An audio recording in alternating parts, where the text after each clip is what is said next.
Pope Francis starting another commission on women deacons to investigate the possibility of women deaconettes. Also in the news, him not using the title Vicar of Christ. We'll touch on that a little bit. And then also Cardinal Pell is set free. And we'll talk a little bit about that. Mostly we're going to discuss Pope Francis revisiting the female deaconette situation. Joined today again, my good buddy and scholar, Timothy Flanders. Timothy, how are you? Praise Jesus Christ. How you doing, Taylor? Hey, I'm great. So how's your family on Holy Week lockdown? Doing well. We've got our customs laid out and ready to do everything. Read the service together and everything. Go through. We did 30 pieces of silver last night and talked about Judas, and so yeah, it's good. It's good. We're making the best of this. Bonding as a family. We're doing the same. Absolutely. Yes, indeed. Well, let's pray our Father, the Pater Noster. And actually, before we jump in, we'll do the Pater Noster, and then before we get into deaconettes and Cardinal Pell and all that, why don't we, real quick, we already did a show with Eric Sammons on Holy Week at Home, but why don't you and I do like a 1 or 2 minute what we're doing, because people are asking questions about it, and then we'll jump into it. Sound good? Sure. Okay. Yeah, sounds good. Oremus. In nomine Patris et Filii et Spiritus Sancti. Amen. Pater noster, qui est in caeli, sanctificetur nomen tuum, adveniat regnum tuum, fiat voluntas tua, sicut in cielo et in terra. Panem nostrum quotidianum da nobis hodie, et dimitte nobis debita nostra, sicut nos dimittimus debitoribus nostris, et ne nos inducas in tentationem, libera nos a malo. Amen. Amen. In nomine Patris et Filii et Spiritus Sancti. Amen. Amen. All right, we're officially in Triduum. Our family, I was just down in the kitchen getting a cup of coffee, discussing with Joy our plans for tonight on Maundy Thursday. Do you call it Maundy or Holy Thursday, Flanders? I go be. I guess I say Holy Thursday more than Maundy, but We gotta say Maundy. it's good. Maundy, All right, Mandatum. Yeah, Maundy. Mandatum. It's a nice Comes from anglicized Mandatum. Latin. Yeah. Mandatum novum. I give you a new commandment. It's from the Vulgate. So I think if anything that derives from the Vulgate, we just got to promote it more. So everybody say Maundy.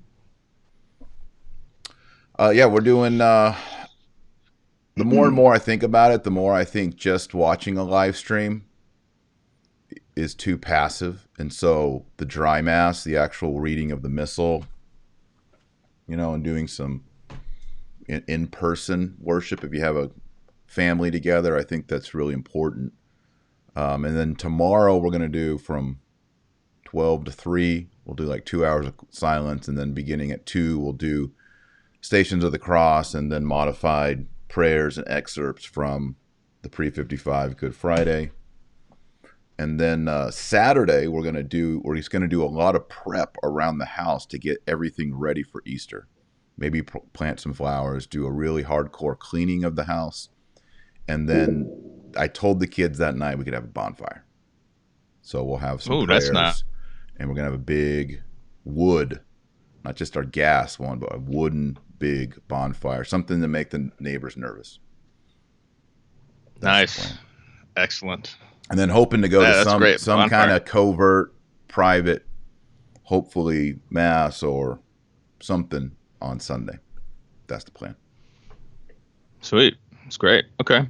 So Maundy Thursday, we did a thing with the kids last night where we hid 30 coins and then they ran and found them, and then we talked about greed and how Judas sold his friend Jesus and all this. That's good. My 4-year-old like that. Yeah, my wife there's a book called Catholic All Year Long. I think my wife has been reading that. It just has tons of customs. Nice. And that was one of the things. Another thing that book had was during Lent, every time your kid does a good thing, listens to you or whatever, you put a bean into a jar, and then after Easter, that jar becomes jelly beans. And then every time you do a good thing, you take out a jelly bean. So we've been doing jelly beans for how many Hail Marys my 4-year-old can do during the family rosary. So he's good. been liking the jelly beans.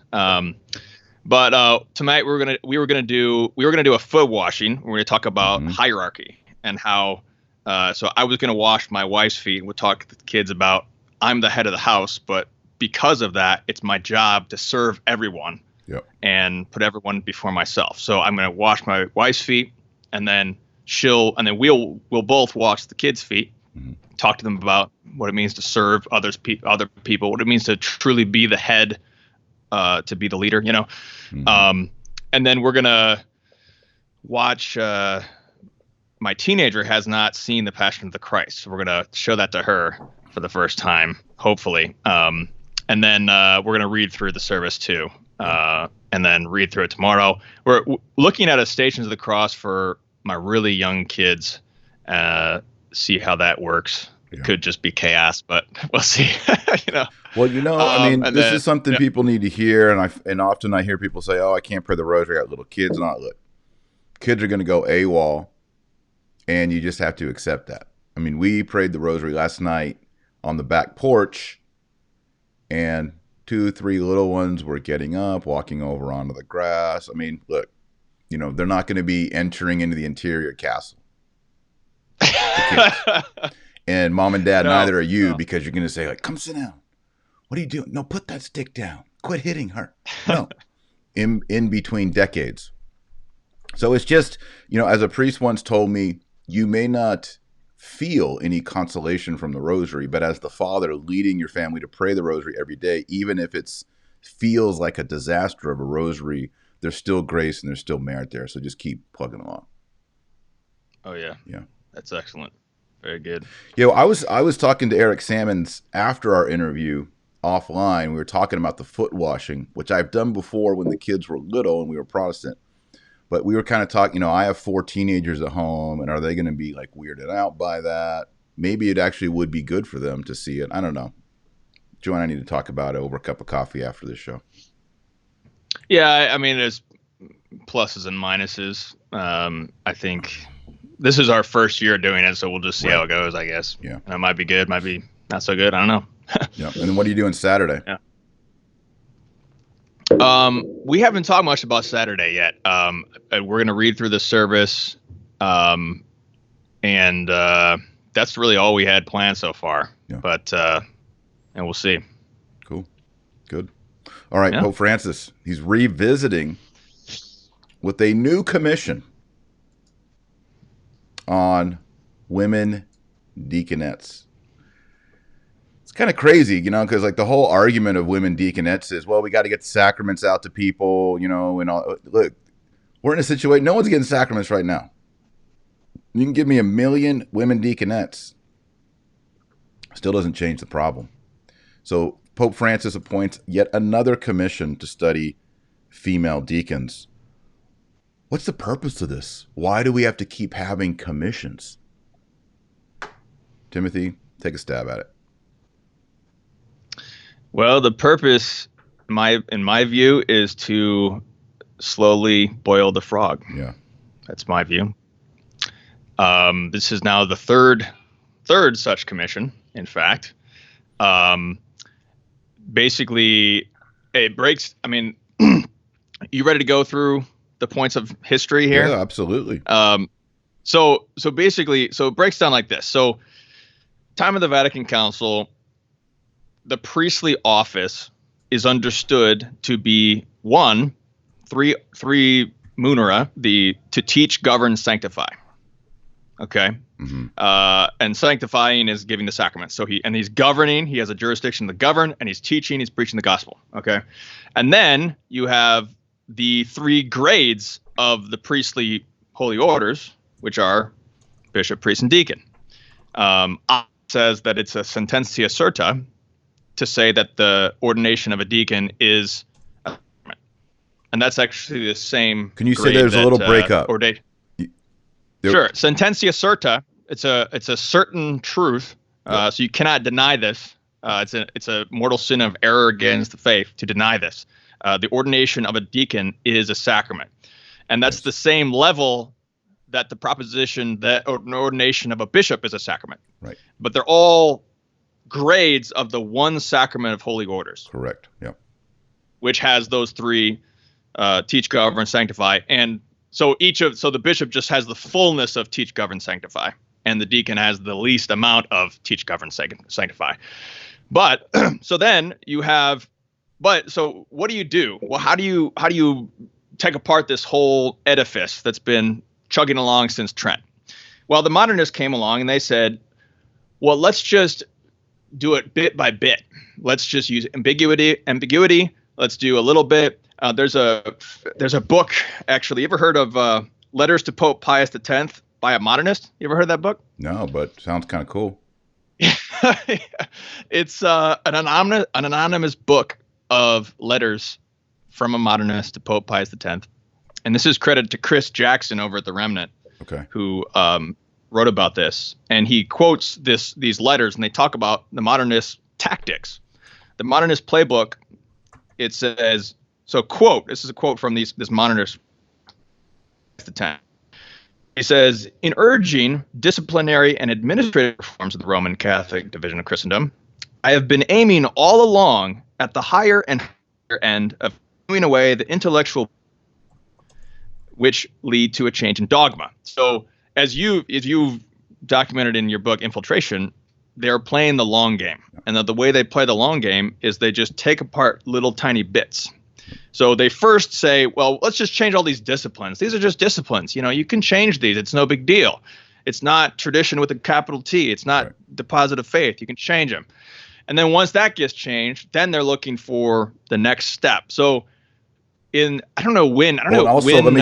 me just add one more extra point there. Not only do they begin to change discipline, but they also begin by changing the words.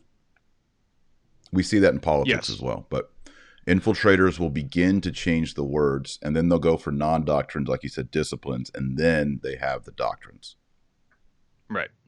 Because the non-doctrines are related to the doctrines by steps of reason or different traditions or all sorts of different things. There's still things that are passed down from our fathers, which we still owe reverence and piety towards, even if in a lesser degree than the capital D dogma. Yeah. So at some point, and I don't have the dates here, but you have girl altar boys, women lectors. Yeah, you know those dates? Yeah. Well, it's in the back of Infiltration, but I just keep it. Okay, yeah. I just keep it at my hands. Type in on my computer, liturgical timeline. I should make this available to people. This is step one. Yeah. Step one of boiling the frog. Are you ready? So do you want to start in the 1800s? Or do you want to start in the 1900s? No, go ahead. Go through it. Yeah. Well, for example, just like in 1887, the Holy See allowed for lard, tallow, and fat drippings to be used in preparing fish and vegetables during fast days in Lent. So that was the first time animal products were allowed officially on, like, say, a Friday. 1911, the new Psalter. I'll skip ahead because you were talking about altar boys. The women. Yeah, girl altar boys, women lectors, extraordinary ministers of Holy Communion. So in 64, we go to the 1 hour Eucharistic fast. And man, I struggle with that. I really want to go back to the full from midnight, but it's really hard, especially because of this coffee. Yep, coffee. Yeah. Leonine prayer suppressed in 64. 1965 is when Vatican II ends. There's a provisional missal in 1965 that's issued. It omits the Psalm Judica Me at the beginning. It omits the last gospel. The Leonine prayers aren't there, etc. 1966, Timothy, national episcopal conferences are ratified. That happened only in 66. These are new things, folks. The USCCB and all these conferences, there's been synods, regional, local, national synods, but these episcopal conferences were ratified in 1966. In 1967, concelebration amongst priests is allowed. And communion with the chalice, the precious blood, is allowed to the laity. 1967. Also 1967, married deacons allowed. 1968, the ordination rite for bishop, priest, and deacon is changed. 1969, communion in the hand is granted by indult to nations such as Holland, Belgium, France, and Germany. 69 is the Novus Ordo. 1970, SSPX is founded. And then minor orders, porter, exorcist, and subdeacon are abolished by Pope Paul VI in 1972. 1973, lay Eucharistic ministers, including female lay Eucharistic ministers. That's 1973. You know what else happened in 73? Akita. Our Lady of Akita. Akita. And Roe v. Wade. Mm-hmm. And more marriages ended in divorce that year than in death. Oh my And that's goodness. been the trend ever since. In America, at least. Yeah. Right. So 73, that's a fateful That's a big year, 1973. So you got the women's distributing Holy Communion in 1973. Yeah. Our Lady of Akita. They're lecturing. Right. I don't know when the women lectures also started, but well, I'm thinking in 72 is when they changed minor orders, which includes lector, and they made it an instituted ministry. So I'm guessing in 72 that opened the way. At least it opened the way for there to be women readers. But in 73, you have women Eucharistic ministers. So if you can have women distributing Holy Communion, you can have women reading the Word of God. So 72, and I believe, isn't there some sort of formal commission for some of these Novus Ordo offices, like the extraordinary minister? I don't know, actually. What do you mean by offices? You mean office in Rome or? No, some kind of formalization of that role. So the priest prays something or does some sort of commission. So it comes for like seminarians who are on the path of ordination, there is. And I think for male acolytes there is formalized. But does the Novus Ordo have a commissioning of female extraordinary ministers? I don't think they do. Something like that. I think you just sign up. But in any case, it is an official role. You have which is to go liturgical. through a training. Yeah. So I'm going to ask. It's an official role that's liturgical. And I think the biggest one really, I think, is girl altar boys, probably. Oh my gosh. You already have year, step let me one. give you that year. So okay. 77 is when the United States got communion in the hand. And then girl altar boys or altar girls were allowed by John Paul II in 1992. Not that long ago. 1992. Now, in places like Germany and France and certain places in the United States, there were already altar girls about the altar. But it was in 1992 that Rome gave the okay. So that was a big deal. I mean, the next big moment in liturgical history is 2007 when Pope Benedict XVI issues Summorum Pontificum. And that kind of starts the counter-revolution of people saying enough is enough. We don't want altar girls. We don't want Eucharistic ministers. We don't want lay readers. We don't want versus populum. We don't want cheeseball music. We want the Eucharist to be worshipped and reverenced and adored. And we want our priests to look and act and be priests. And we lay people want to be lay people. Yeah, and I would also add Liturgiam Authenticam in that, even though that only regards the Novus Ordo, but simply because what that was it was a movement of priests resisting Paul VI's order on translations, which was from Comme la Prévoit in 1969. Yeah. So they were resisting a papally approved policy and eventually got it overturned. And the same is true with Summorum Pontificum, because that was also a movement of resistance to an official policy, which was eventually vindicated. So when people come along and say, well, we're just, we're Protestants, we're, recognize and resist is just totally convoluted. You just need to obey. Well, in these two instances, this has already been vindicated by the Holy See, John Paul II and Benedict XVI. But I was going to go back just on the subject of female ministers. So then you have 1994, which is Ordinatio Sacerdotalis, where John Paul II does say, we declare that the church does not have any authority to confer priestly ordination on women, and this sententia must be held definitively by all the church's faithful. Those are his words. Isn't it interesting that came out 2 years after he allowed women or girl altar girls?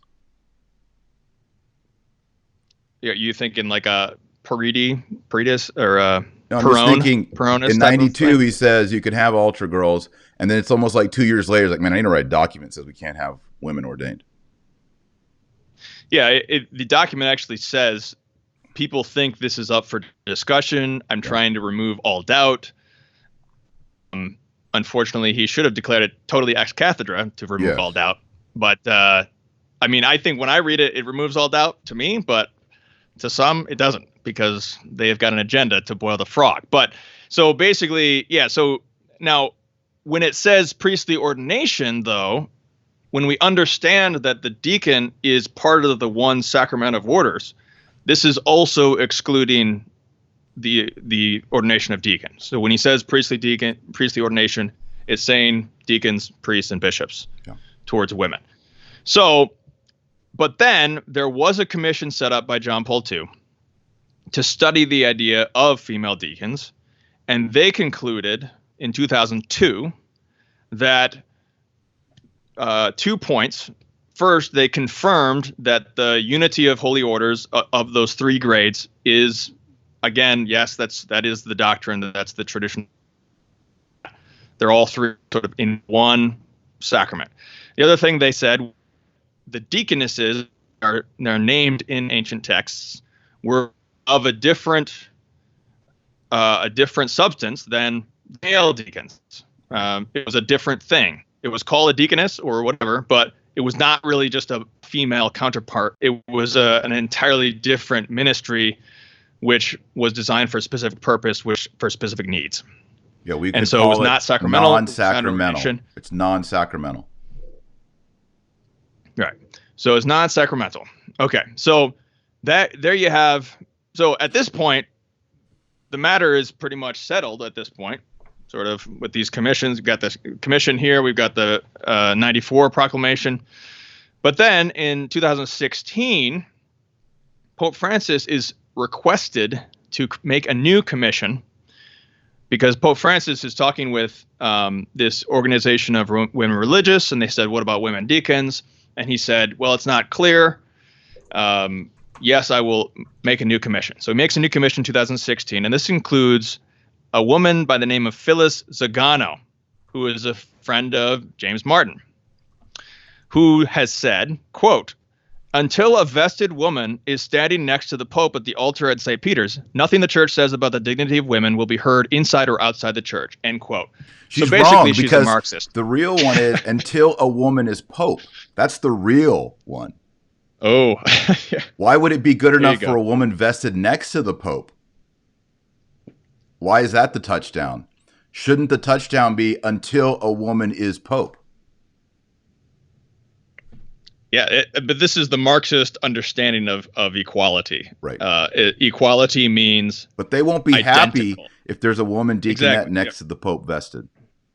Because then they'll say, well, why is she just a deacon? Shouldn't she be celebrating with the Pope and have her hand out as a priest? And then once you get that, it's like, well, why didn't she have a mitre on? And then why isn't she the Pope? It never stops. That's the plan. Yeah. Yep. So that's the plan. So in that commission, they had Zagano. But then in May of last year, so remember, we're in the Amazon run-up. October was Amazon Synod. This is May last year. And Pope Francis is on the plane, and he says, and now this is the key, seeing this whole tactic of how this whole thing works. So he says, well, they held all these different positions. They disagreed. And then he says, we cannot go beyond revelation. and he says some things that seem very orthodox. Mm-hmm.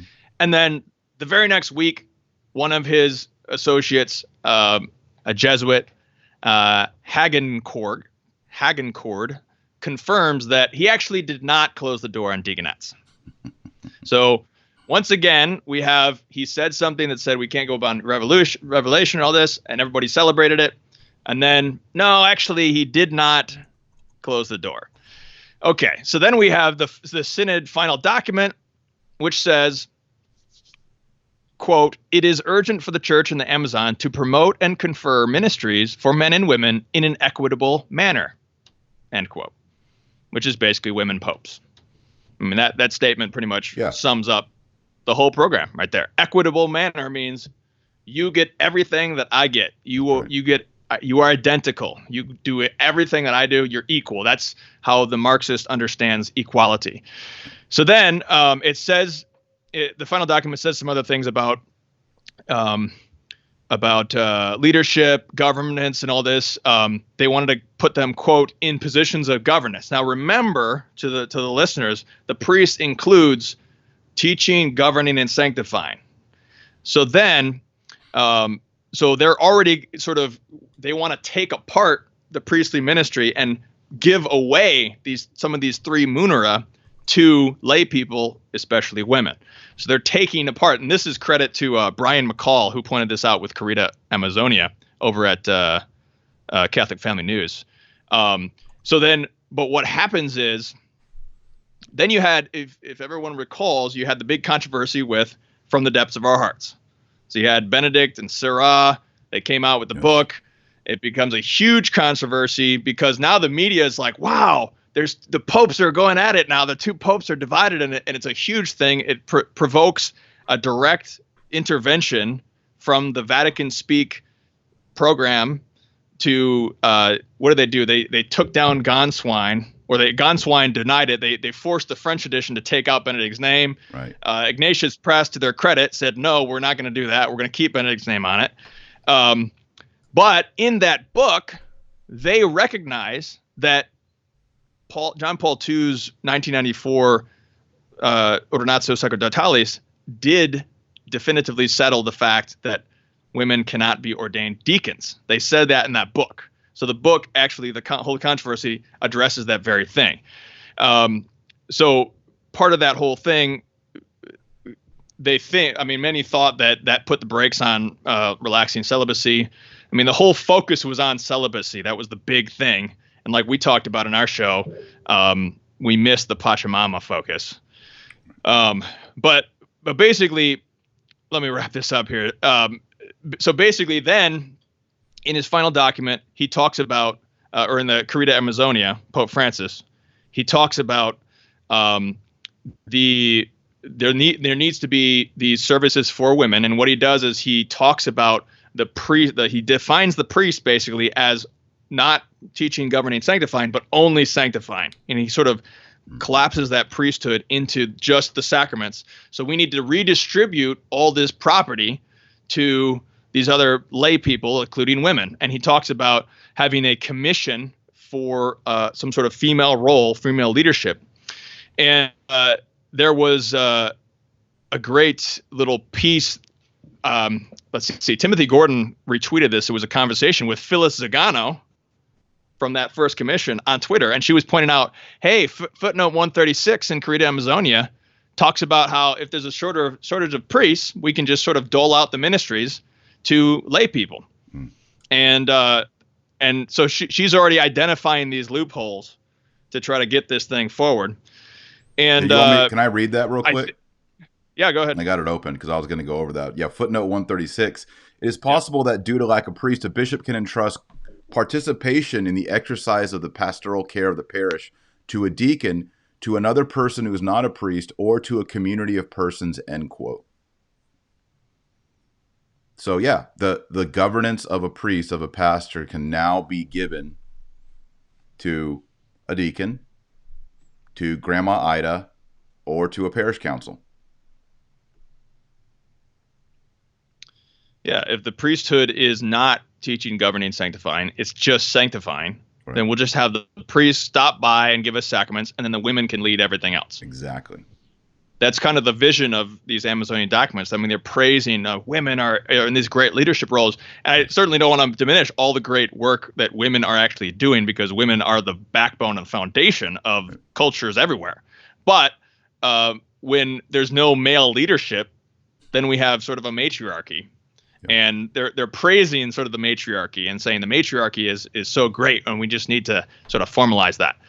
So what's interesting, I think go back to what Chris Jackson said. He wrote this back, I think it was before the Amazon Synod, and he says, which I think this is on point, because the new commission actually includes, according to Church Militant, it includes a number of Orthodox members who are Orthodox on this point.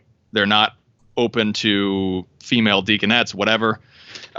Chris Jackson on the Remnant says, quote, "What France cares about is getting women in visible, active, and official liturgical and decision-making roles of importance in the church. If he can do this while avoiding a doctrinal war over ordination, plus look like he's defending orthodoxy in the process, all the better."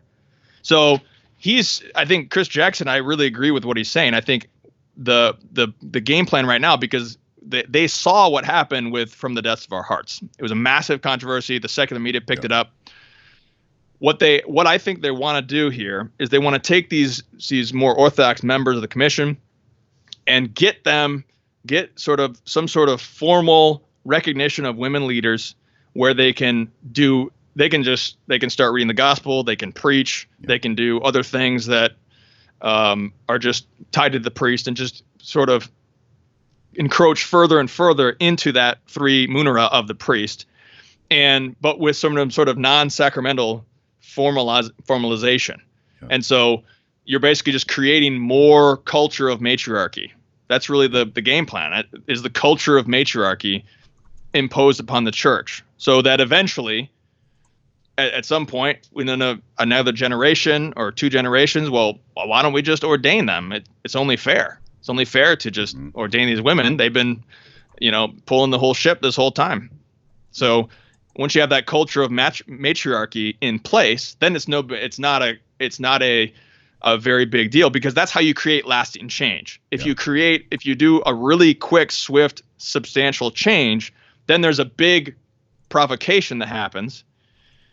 And that's what we have today. So that's what they've been doing for decades. They have women in all these different places of leadership and liturgical roles. And so then they're slowly creating this culture of matriarchy to take down the patriarchy. Yep. So I don't know, that's my take, Taylor. That's what I see happen with this, based on everything that's been going on. What say you?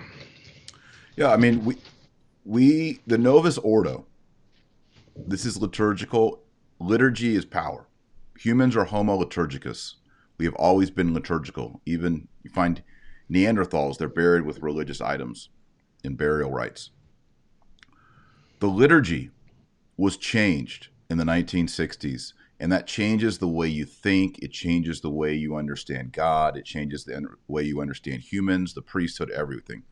So the Novus Ordo, if you attend the Novus Ordo, unless you're in some boutique Novus Ordo that's run by a really solid, awesome priest, and they're out there, but 99% of them, you already have altar girls, you already have women lectors, you already have women Eucharistic ministers, you already have women leaders on the parish council. The bridge to women's ordination has been built. And if you're a part of that, you're building that bridge. You're supporting that bridge. Well, I'm against women's ordination. I mean, I'll allow all of that up until the threshold. No.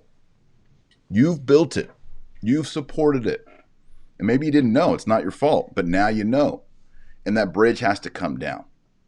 It cannot, as long as that bridge is there over the moat, the enemies will continue to come over the bridge with the battling ram and continue to bang on the door of the castle. That bridge has to be taken down. You can't say altar girls are okay. You can't say that. Well, my granddaughter's an altar girl. She's such a sweet, pious girl. She probably is. But that is building the bridge for the enemies. I know people are going to get mad at me. Twitter's going to be a rough day for me. People are going to go and talk about Marshall's a misogynist. He's such a jerk. I don't care. This bridge has been built with these lay offices. And one of the things about the Amazonian document, Timothy, is that it says, here it should be noted, this is paragraph 103, here it should be noted that these services entail stability, public recognition, and a commission from the bishop. What I think is going to happen here, because these modernists don't believe in holy orders as taught by the Council of Trent, they are simply going to change what holy orders is and looks like to primarily functionary. You see this already in the Amazonian document. Priesthood is functionary, not ontological. They're just going to distribute the functions more and more, and they've already done it. Altar girls, women lectors, Eucharistic ministers, women leading the parish councils, women teaching RCIA, women teaching catechumens. Paul would have never allowed that. People are going to get mad at me. All of these things are contrary to the revealed religion of the Bible. Call me a fundamentalist, but it's against the revealed religion of the Bible. And unless we go back to the faith of our fathers and the disciplines of our fathers, you will have women in dalmatics at your altar. And you can't throw your hands up and freak out when for 20 years you've had altar girls in cassocks and surplices or Velcro albs around the altar, because it's the same bridge. And they will more and more be commissioned by bishops, and that commission is going to evolve into an ordination. That's my take. Oh, yep. And one last thing. If you're a lay Eucharistic minister, stop. Lay reader, stop. Altar girl, stop. Just stop. There are thousands of you out there that have just stopped. Return tradition, reclaim the Roman rite. Let's get back to our traditions. All right, I'm done. Yeah, rant over. I agree with you. That is really it's that culture of matriarchy they're trying to establish.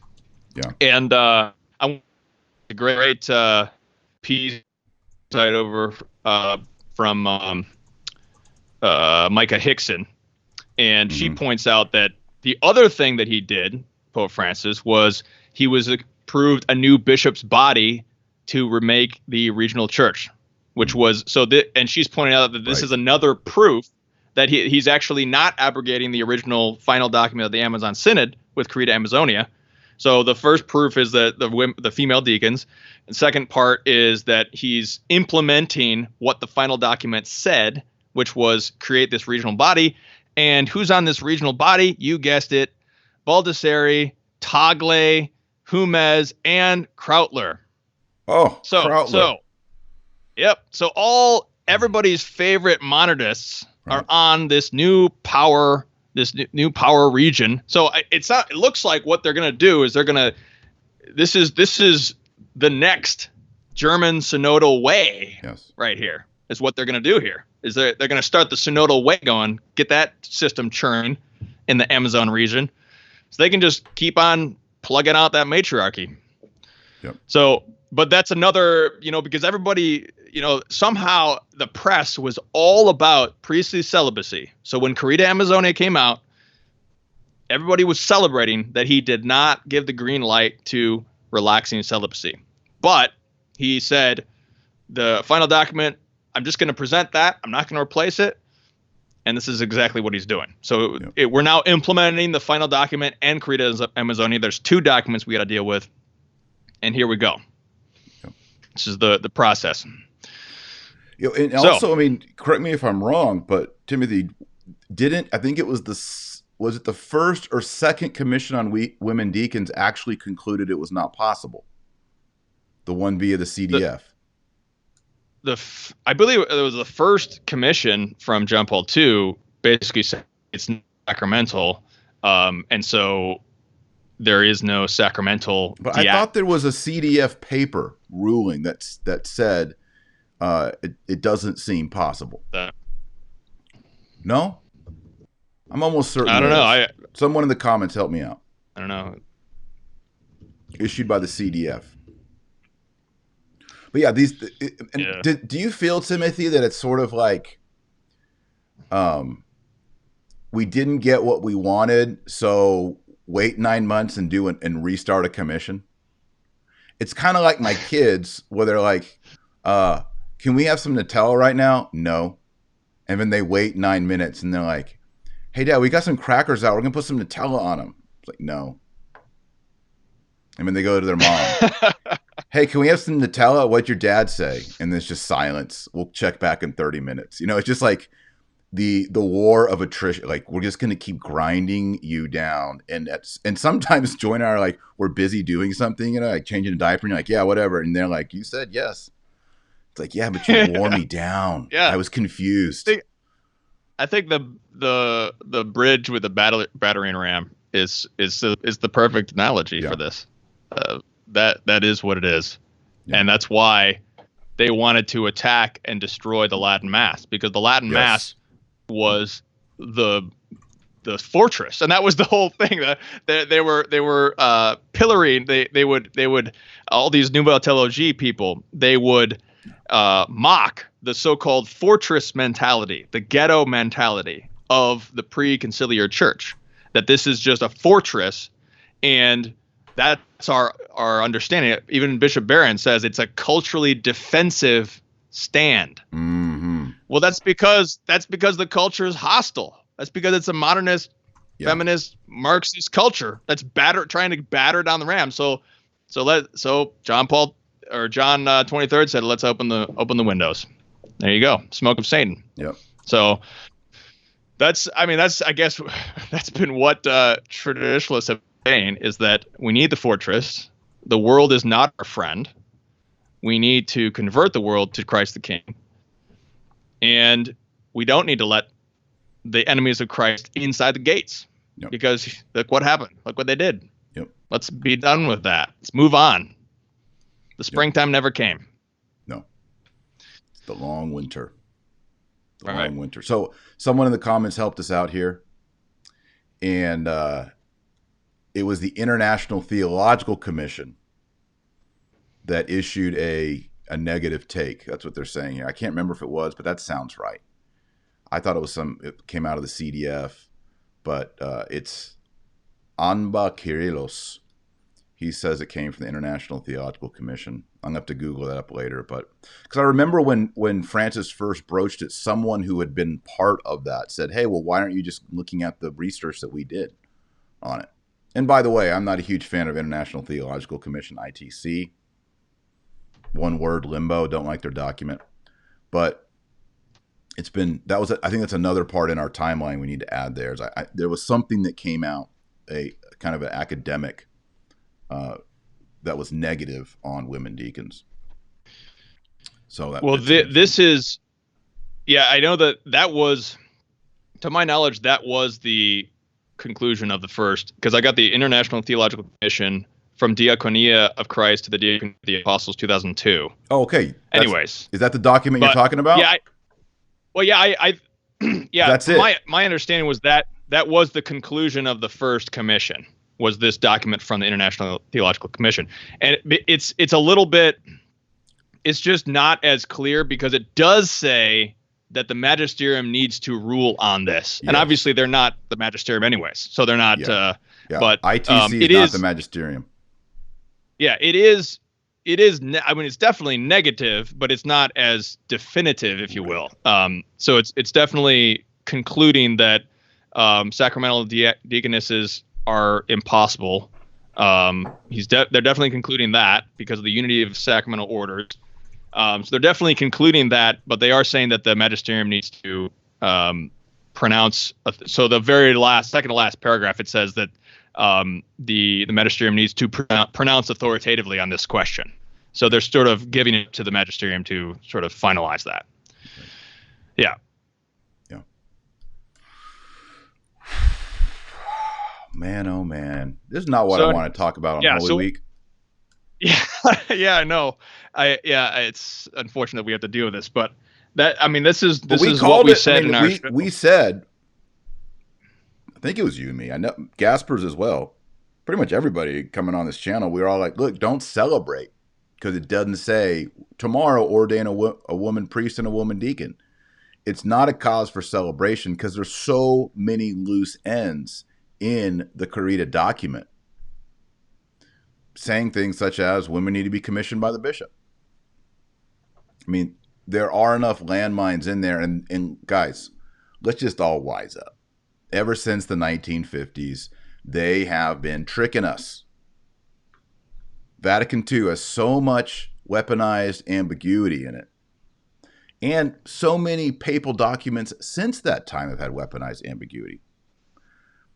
The weaponized ambiguity has become so normative that unless you take that red pill and wake up, you're just sort of, you don't even know about it. You know? Even things like, I'm going to get in trouble, Timothy, John Paul II kissing a Quran. What the heck? What the heck? I don't see how.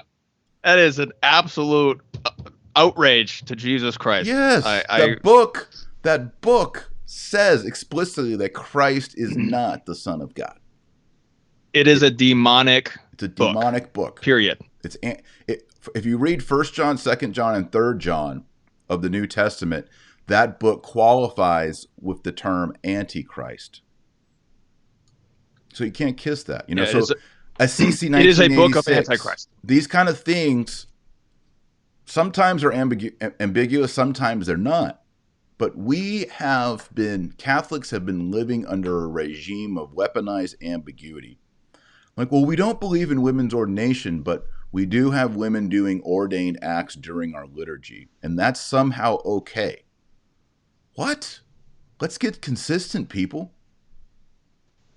Reclaim the Roman Rite. And that, yeah, and that's once again. I mean, it's the whole metaphysical, philosophical edifice of the church was attacked because the church understood that ideas lead to ideas lead to ideas. Yes. By rational, logical processions, and that's why even something that smelled of heresy was condemned because they knew that it would lead to heresy, and that's why Vatican II just sort of lets it all hang out and shoots from the hip, and they just throw all these words everywhere, and they think that the world, we have nothing to fear from the modern world. Gaudium et Spes. Yes, we do. Yeah. Not fear in the sense of Christ will not vanquish the powers of darkness, but we need to have the virtue of caution, which means to see and foresee future evil. And that was what all the traditionalists at Vatican II were shouting. Ottaviani, he was shouting it. They turned off his mic. They laughed at him. And that's Vatican II right there. Yeah. Third Synod of Fatima says penance, penance, penance. Massacre of the Pope, 1960. John 23rd says, we feel we must disagree with these prophets of doom because we're in a new order of humanity and man himself is inclined to condemn his own errors. So we're just going to use the medicine of mercy now. So I think that the younger generation is coming up and they're saying we've been through these decades now of mass slaughter of unborn children. We've been through these decades of the slavery to pornography and all this iniquity in society. And we don't see a new order of humanity. We don't see what Dignitatis Humanae said in its first paragraphs, that man is coming to some greater dignity or some greater consciousness of his dignity. We don't see that anymore. We don't see that this is really happening. We see the world just propelling more and more towards darkness. And now we have the trans movement. So we have more and more darkness when 1960 they said, well, there's going to be more and more light. So the younger generation is wising up and is seeing we're done with the Vatican II springtime. Let's just cast that into the bins of history to move on from the springtime. It never came. Yeah. But most of the people in power in the church are still from the older generation who they're holding on to that Vatican II springtime. Even the good ones, even the most orthodox among them are still holding on to this Vatican II springtime that never really came. So it's not working. I was talking on the phone with a new St. Thomas Institute student, and we were talking about JP2 priests. There was this whole thing, oh, he's a JP2 priest, solid. So we were kind of breaking down what a John Paul II priest is, or a John Paul II generation seminarian. And it's true, we had a swerve to the right where you had guys who were saying, no, a John Paul II priest is, no, we need to have Eucharistic adoration. That was a big thing John Paul II brought in. It was good. We need to pray the rosary. You know, our stupid seminary said, don't pray the rosary. That's old fashioned. You know, that's it's not liturgical piety. It's not the liturgy. It's a paraliturgy. You know, they were against things like Stations of the Cross. So they're bringing back these devotions, adoration, Eucharistic benediction, the rosary, Stations of the Cross, resisting relativism, Veritatis Splendor. All these are super positive, super great. All this was happening 80s, 90s, JP2 generation. Actively working for vocations to the religious life and the priesthood. That's another JP2 generation thing, calling young people to live a sacrificial life. But one of the things that's lacking in the JP2 generation and the JP2 priests, in general, these are generalities, because someone's going to say, well, I know one and he's not like that. Liturgy is not important. Liturgy can kind of be whatever. You do Eucharistic adoration, you make your holy hour, right? These kind of things, pray the rosary. But you could have kind of crazy things, crazy music, crazy practices, enculturation. And then also what's missing in that generation is an appreciation for both philosophical and theological rigor. I will just call it Thomism as shorthand. But the idea of real rigorous black and white traditional thinking, we could call it scholastic. Some people are going to call it manualist, whatever. That's also missing. And so I think what's happened is we've had this reaction since maybe the late 2000s into the last decade of people saying, okay, JP2 had some good things in the JP2 generation, but what's missing is we have to return to the traditional rites of the church, which is what Lefebvre was saying since 1969, and Ottaviani, these other people. And I think kind of the new thing that's been maybe the last 5 or 10 years is let's get back and get into some rigorous philosophy and theology. Let's be super clear. And I don't know, that was our assessment as we were breaking it down on the phone. What do you think about that, Flanders?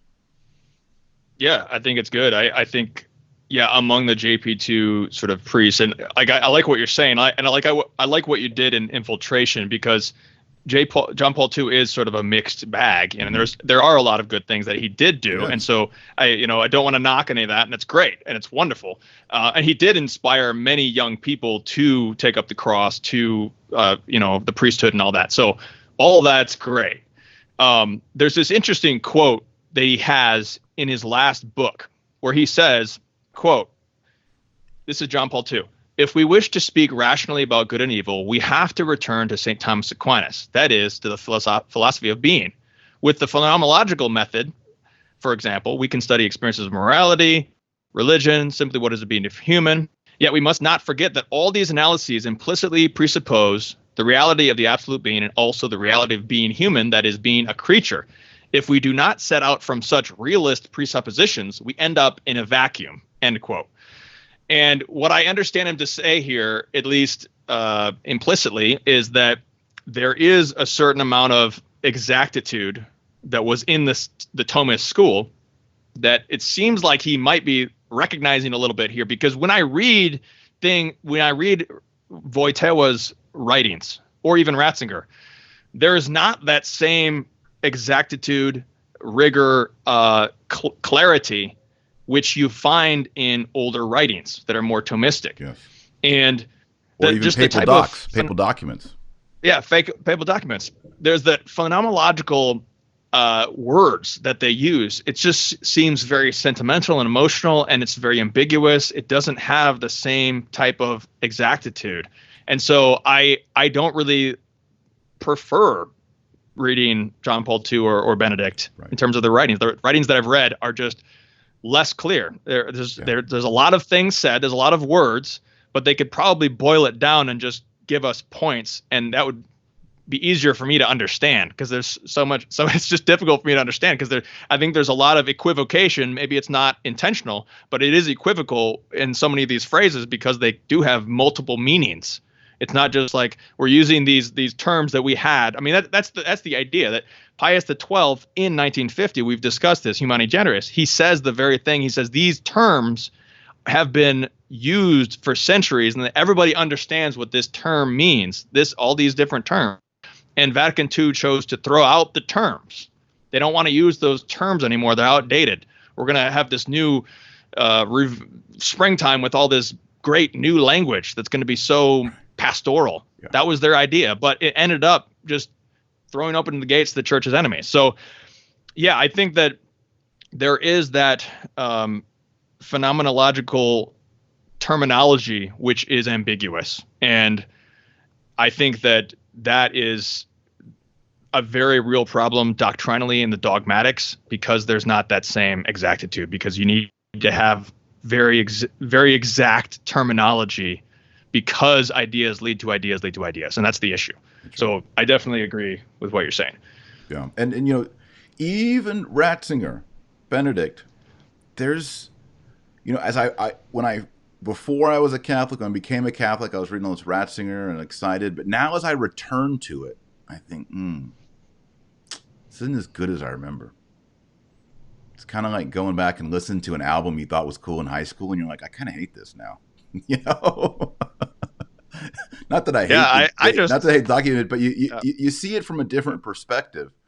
I mean, if you've read 4, 5, 6 books by Reginald Garrigou-Lagrange, or you've read the Summa, and then you go back, you definitely discern a difference.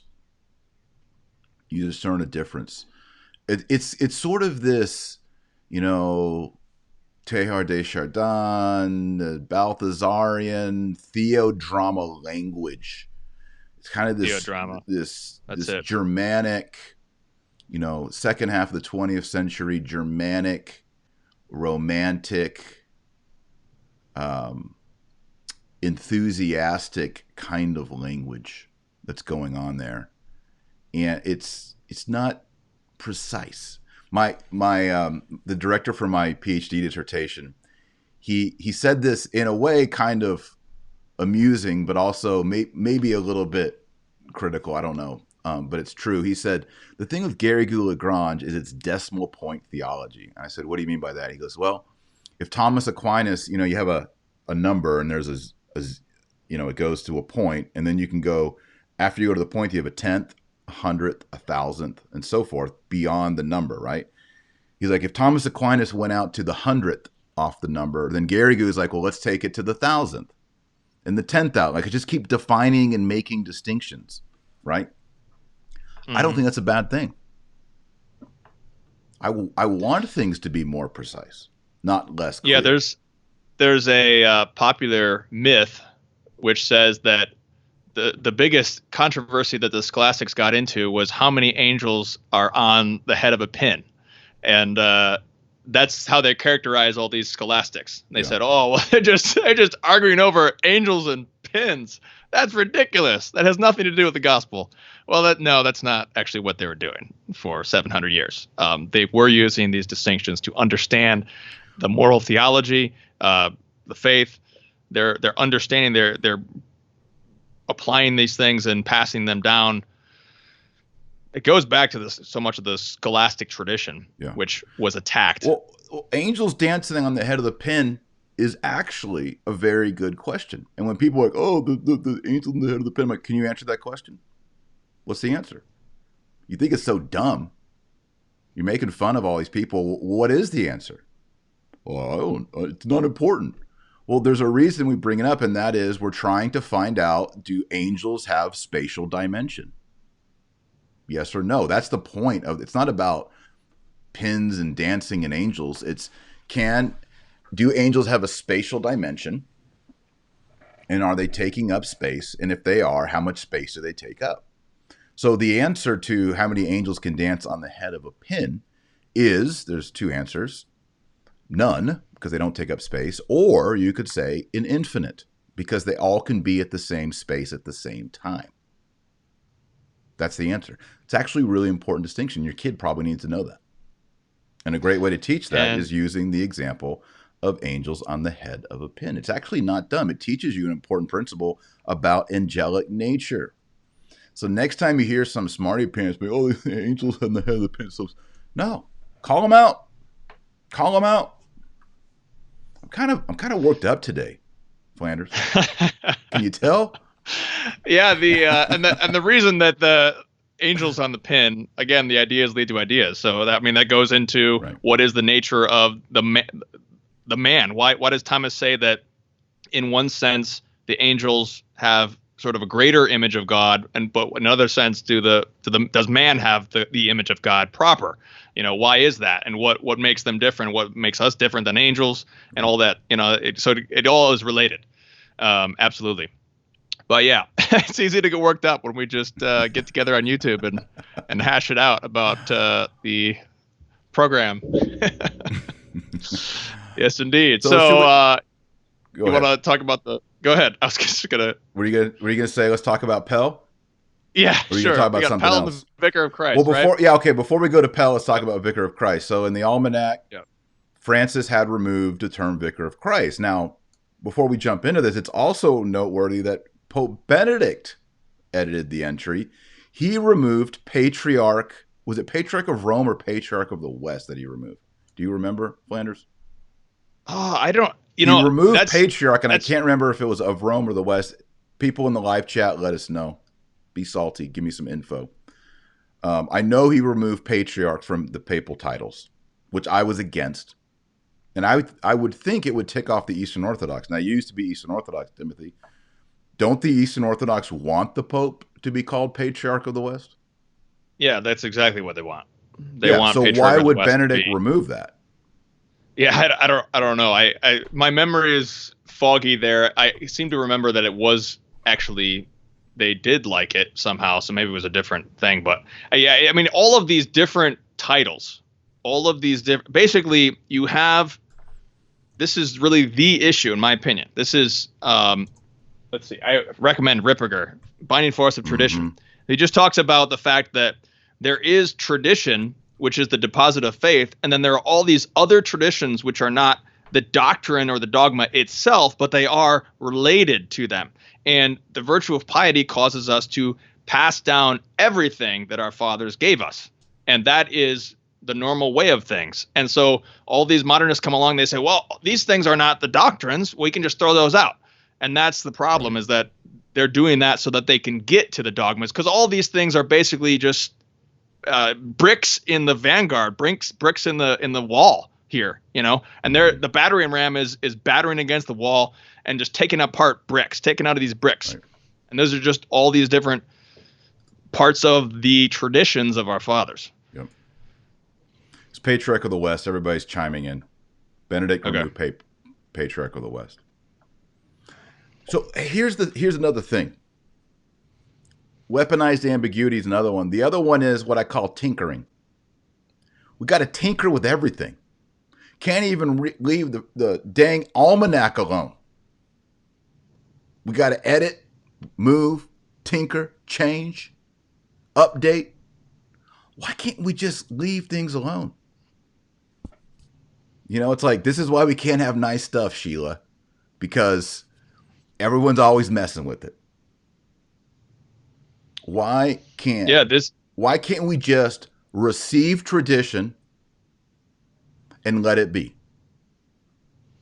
And this is I would want to make a very strong distinction between development of doctrine in its true sense, wherein there is some sort of extraordinary circumstance which causes the church to make some sort of it is technically new because it's some sort of new formulation or whatever, homoousios, we talked about this, where there is some sort of new, but the general ordinary way of things is to preserve as is, to not change. I will not change. I will preserve, not more, not less, the same. Those are all these words that in papal oaths and all this was just preserving exactly as it was, passing it down. And if absolutely necessary, we can clarify something or whatever. But that's the normal way of things. But now the new normal is everything new. Everything needs to be new. We're just trying to catch up to being newer than the new before the new that was new before that. And so that is the way of things. And it's kind of mimicking like modern marketing, modern technology, which is always just trying to make something new. You got a new iPhone with one more gadget, one more thing. It's just trying to get new. And I mean, do they think that that's what's going to make the young people come back to church? If we just make new. No, it's not going to make the young people come back to church, because the young people want something stable, that's deep, that's real, that's true. Yep. That's why they're all going to the Latin Mass. Yep. It's like what we talked about, the pre-1955 Holy Week. Okay, in 1951, they started doing provisional tinkering. 1955, more tinkering. 1960, 61, 62, tinkering with rubrics and feast day rankings and all that. 1965, more tinkering, removing Judica Me, removing Leonine prayers. 1969, a totally new Mass with 4 Eucharistic prayers that you can also tinker with. I mean, come on. And then we wonder why priests make up their own Eucharistic canons. And we wonder why everything has to be changed. And it's papal, folks. It started at the top. And we could even say, I'm gonna maybe step on some toes today. Started with Pius XII. Well, actually started with Pius X even, who I love. Yeah. We have to do that. He changed the breviary, and then you got Pius XII tapping Bugnini on the head and saying, okay, yeah, make a new Holy Week. Fix Holy Week. We've been doing this Holy Week since as long as humans can remember, beyond written history. Go ahead and change it and fix it. And then you got John the 23rd saying, well, we can't say that about the Jews when we pray for the Jews on Holy Friday, because all my Jewish buddies in Rome said we can't do that. So let's rewrite that prayer too. Tinkering. And if the issue is that if the secular Marxist feminist culture is the defining criteria for what needs to change, because we're trying to be pastoral, there will never be an end to the changes, because the trans agenda, LBJ, whatever, QRS, will continue to go on and on and on until it is absolute pure paganism. Pure. It's already neo-paganism. Right. But we'll be trying to always catch up to a pastoral medicine of mercy for all these enemies of Christ, who they need to be preached at. They need to be given the true gospel so that they can convert and inherit eternal life. Right. But there is just this program of just being newer than the new, so that we can finally appeal to this depraved culture. That is just a recipe for disaster, and it will just continue if that continues to be. I mean, they've already called for the Amazonian Rite. I mean, the Novus Ordo is not good enough. It's not new. It's not new enough. The Novus Ordo is not new enough. They gotta go newer. Yeah, we need a Novus Ordo. Yeah, the Novus Ordo is no longer new enough. We gotta tinker some more, and some more, and some more. And some of us are like, just leave it alone. I'm the kind of guy, when it's Christmas and my 4-year-old or 6-year-old's got a new Lego, I study the instructions and make the Lego project with him or her exactly as it's stated. I'm not saying, hey, well, let's make it this way. I think the dragster car would look cool if we put all the wheels in the back. Or I think the Lego castle should have the drawbridge over here. No, I'm studying all those pieces and teaching the children how to follow the directions and make what it was designed to be. But it's like all of a sudden in the 1950s, everyone's like, well, this is how we've been building it, but hey, why don't we do it this way? And then what you got is a pretty crappy looking Lego. Well, so clearly, Taylor, you are a rigorous Pharisee who hates I'm creativity rigid. you're just rigid, and you have some mental problems. My poor You just children, outed yourself. they're following the Yeah. instructions. Yeah, I mean, it's just, Yeah. and it's never going to end. I mean, you consider this, the Mass that was celebrated in the year 1800, word for word, collect by collect, canon by canon, was precisely, even in the punctuation, the same as it was in 1870. Zero tinkering. Now, you would have had some new saints, some new additions to the calendar, but everything was the same. And it was the same if you went to 1770 and 1700. This provides a consistency. You know, C.S. Lewis had the best example when he talked about liturgy. So C.S. Lewis was an Anglican. He wasn't a Catholic. A lot of evangelicals liked C.S. Lewis, but like, why are you Anglican? Liturgy and all that. And he said, look, liturgy is like learning how to properly dance with your wife. Once you get your feet moving to the music and you learn how to dance, you forget about your feet. You forget about the dance steps and the count. All of that fades away, and you enjoy the woman in your arms. You look in her face. That's the point of the dance, right? But if they say, well, now the waltz is now going to have 4 steps in it. Now you're having to look at your feet and you're like, well, this isn't how we're supposed to waltz. It doesn't match, and you're no longer looking your wife in the face and holding her. You're having to look down at your feet. And that's what the Novus Ordo is like.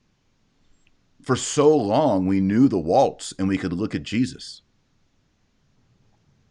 Now we're constantly having to look, with Eucharistic prayer 2, memorial acclamation C, Father added that. And you can't forget about the dance and focus on the person, Christ. Absolutely. It's a beautiful, I never heard that from C.S. Lewis. That's beautiful. It's a great, the Novus Ordo were constantly trying to, one, just follow along with the different options, or try to ignore all the distractions to try to pray. So there's all these difficulties just trying to pray. Right. And I just think of, the foundation of every culture is the cultus, the rite of the religion. Right. And so when you mess with the cultus, it's going to mess with the rest of the culture and all the different mores and the morals and everything. So the constant tinkering with the cultus is what's causing these ripples in all the rest of the culture of Catholicism.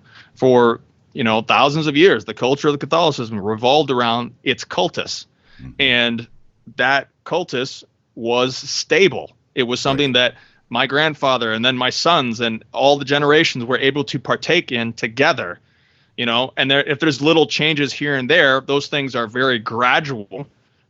So there's no setting of the culture. It's very, very gradual, organic changing that people don't even notice. It just continues on and on. So that is the normal way of any culture, even not just non-Catholic cultures understand that, pre-Catholic cultures understand that there's a rite in the culture that forms that basic standardization, that stability that's passed down from generations to generations. And that's, even I remember in Comme la Plavade, they were actually saying, they were like, we need to translate the Novus Ordo to every new generation. We'll have a new translation. That's just complete chaos, no stability. It's just they did. And it used to be, the Lord be with you and also with you.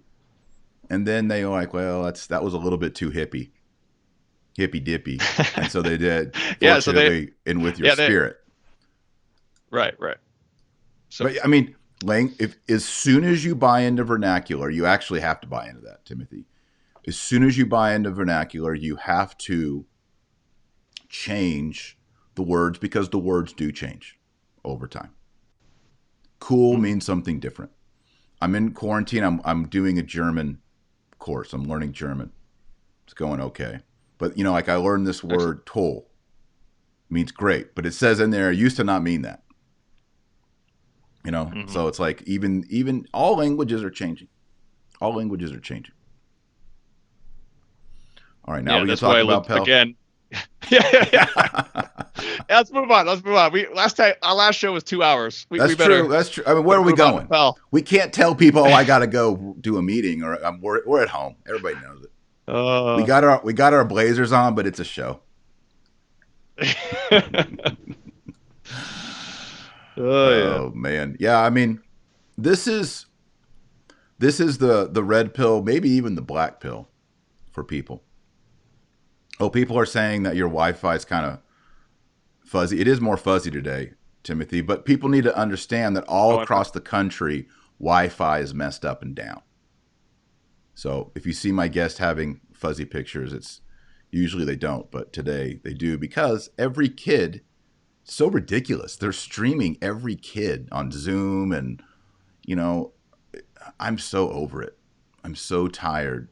Like, they're sending home packets to my 6-year-old and all this stuff. It's just, you know, they said, Timothy, is it possible for all of your children to be on the computer taking their classes? We're like, well, we have 8 kids and we don't have 8 computers.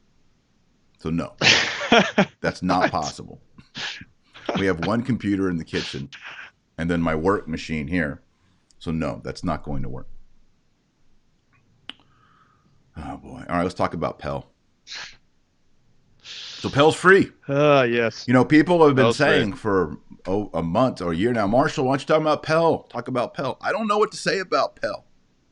I watched his accusation. I thought it was ridiculous. I didn't think it held water. I think this was a false accusation, but I don't know.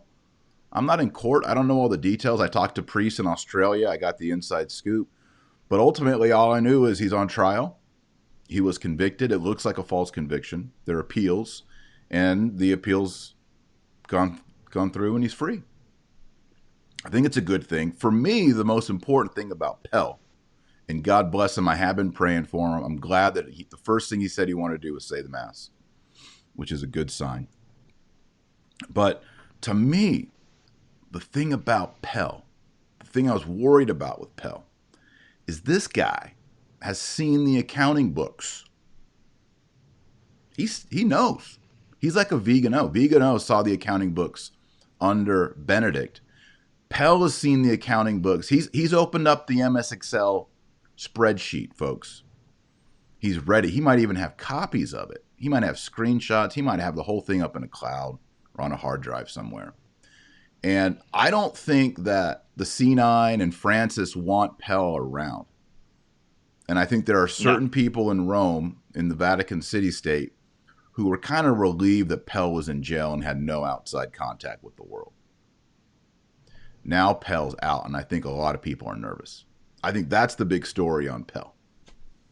Oh yeah, definitely.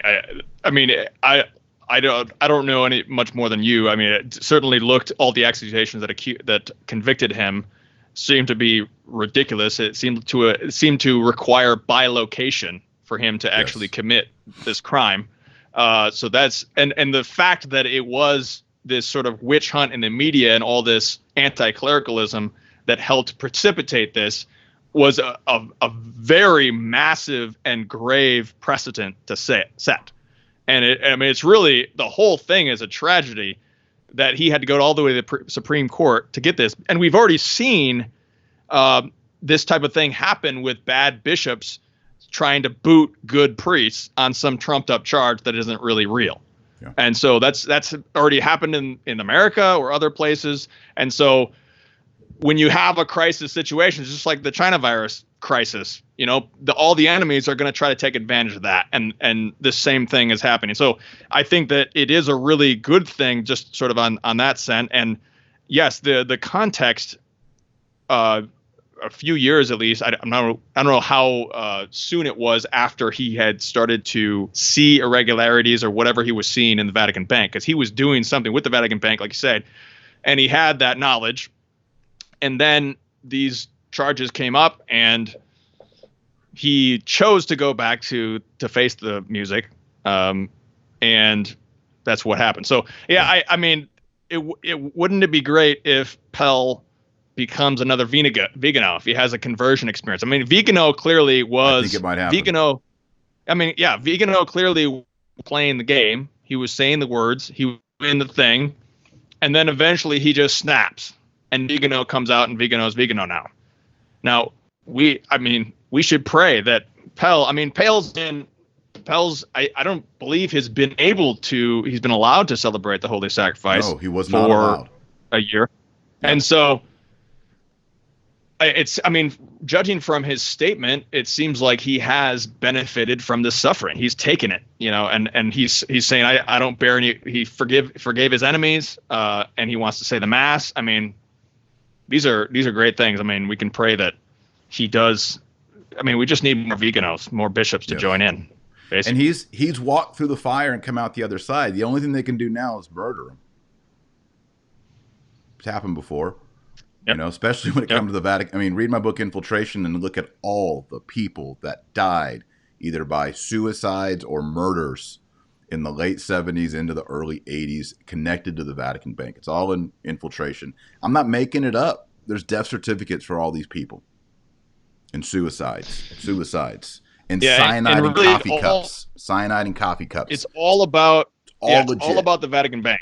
It's all Vatican Bank. The Vatican Bank is the center of everything. It is a sleazy, scummy, horrible bank that's used for laundering in Europe and throughout the world because it has no jurisdiction over it. It is the drug dealer trafficking fantasy of all that there would be a one bank out there that has no oversight. That's what they all want. And there is one. It's called the Vatican Bank. And it attracts scum and crime to it like flies on you-know-what. Go read the chapter in Infiltration on the formation of the Vatican Bank and the corruption of the Vatican Bank. It is bad, bad, bad.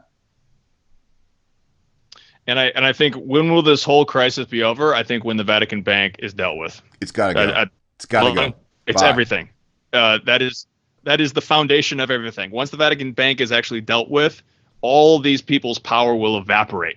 Mm-hmm. And because they won't be able to dole out all their favors to everybody. That's what made McCarrick a global Catholic star, because he could raise money. It's all the money is everything. It goes back to the money. So once we deal with the Vatican Bank, that's when things will be able to move forward. Now there is an open here's their trap door for Cardinal Pell is that the CDF does have an open investigation for allegations of abuse against Cardinal Pell, which was a separate from the civil. Yep. So they've got sort of something on him or whatever. Yes. So they could use that against him potentially. So that's the one thing they have. And so, this is Vatican's shaking. They've got to be really nervous right now. They're scared. Yeah. Check out Infiltration, Vatican Bank, IOR is the official name. Also, watch my YouTube video on why did Pope Benedict resign. I give a history of the Vatican. If you don't want to read the book and you want to do YouTube version, it's free. Go on YouTube, search Taylor Marshall, why did Pope Benedict resign? And I give you the history of the Vatican Bank and some details that relate to Archbishop Vigano as well. If you want the full thing with citations and all that, get the book Infiltration. By the way, Infiltration's out in Spanish now. It'll be out in, I think, Croatian, Italian, French, and Portuguese. It's coming out. I talked to a traditional priest who knows Pell, an Australian priest, and he kind of gave me the larger narrative on Pell.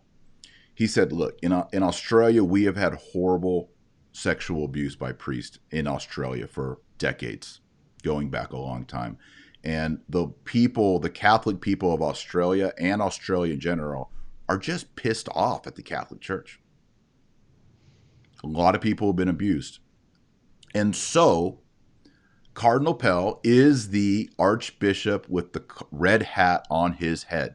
He is the Australian cardinal. And the sentiment is all these people have been hurt and abused, and so someone needs to rot, and that this is a symbolic hanging. It's a symbolic scapegoat. The cardinal of the nation needs to suffer for this because we've been abused, and there's been a lot of lies and a lot of payouts. And he goes, that's what this trial is about. This whole thing is symbolic for the nation, and it's sort of a bloodletting for the people, and that's what's going on the ground. Maybe people disagree with that. I don't know. That's how it was explained to me, and that's why so many people in the newspapers were just, shaking the pitchforks and bringing out the pikes against Cardinal Pell, because this symbolizes the Catholic Church needs to pay for what has been done to our people and our land. Therefore, the Catholic cardinal goes to prison. Whether it's, the story, the accusation is pretty crazy when you hear it. I wouldn't listen to the accusation when they were asking Pell about it. And it seems impossible. It seems impossible. I don't want to go into the details because this is a family show, but it doesn't seem possible. So, yeah, he's, as Josephat just said, he's the sacrificial lamb or the scapegoat in all of this. And I don't know all the detail. That's why I've not commented on it, because I don't know what else to say. Yeah, and honestly, we talk about anti-clericalism, and there is that, but there is a true natural instinct for justice, obviously, and people want that. That's what we want. We also want the guilty parties of this whole crisis. We want them to pay, in a sense. We want them to have justice meted out to them so that they'll convert and not go to hell, first of all. But we want them to convert and put the church back on track. Right. And so we definitely, I sympathize with that, because that's such a, this is the barriers to the gospel that are being raised because of the sins of evil men.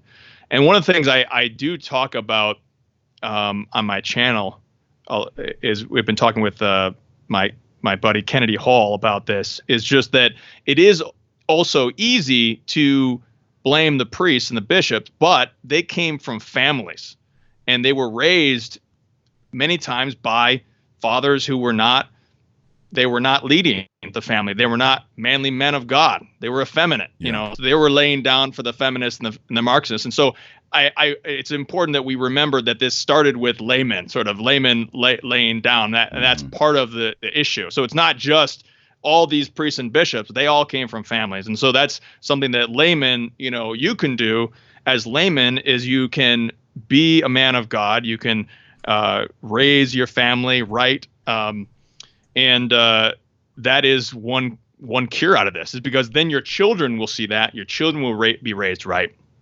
And that's really what you can do most of all, I think, as laymen, raising your children in the faith. Yeah. The way out of this, folks, I don't think is suddenly in 5 years that we have Super Pope and he waves his it's not the Crozier, what is it? Dag nabbit. Need more coffee. Anyway, he waves his hand. Puts the tiara back on. Yeah, and puts the tiara back on and everything's fixed. Look, we have a culture that has been destroyed, and it's going to take millions of men and women who marry each other at the altar and live chastely and raise up godly offspring and recreate what it means to be a Catholic culture. And these families are going to need and will produce great priests and religious nuns and sisters and religious and all that. And it's in many places it's already being done. It's not like it's going to all of a sudden start in 2000. There's been holy and pious men and women in the late 60s and in the 70s and 80s and 90s who have been committed to tradition and good catechisms and good liturgy and have raised up these families. But it's going to have to keep growing, and it's going to be people, y'all out there watching. How many got watching?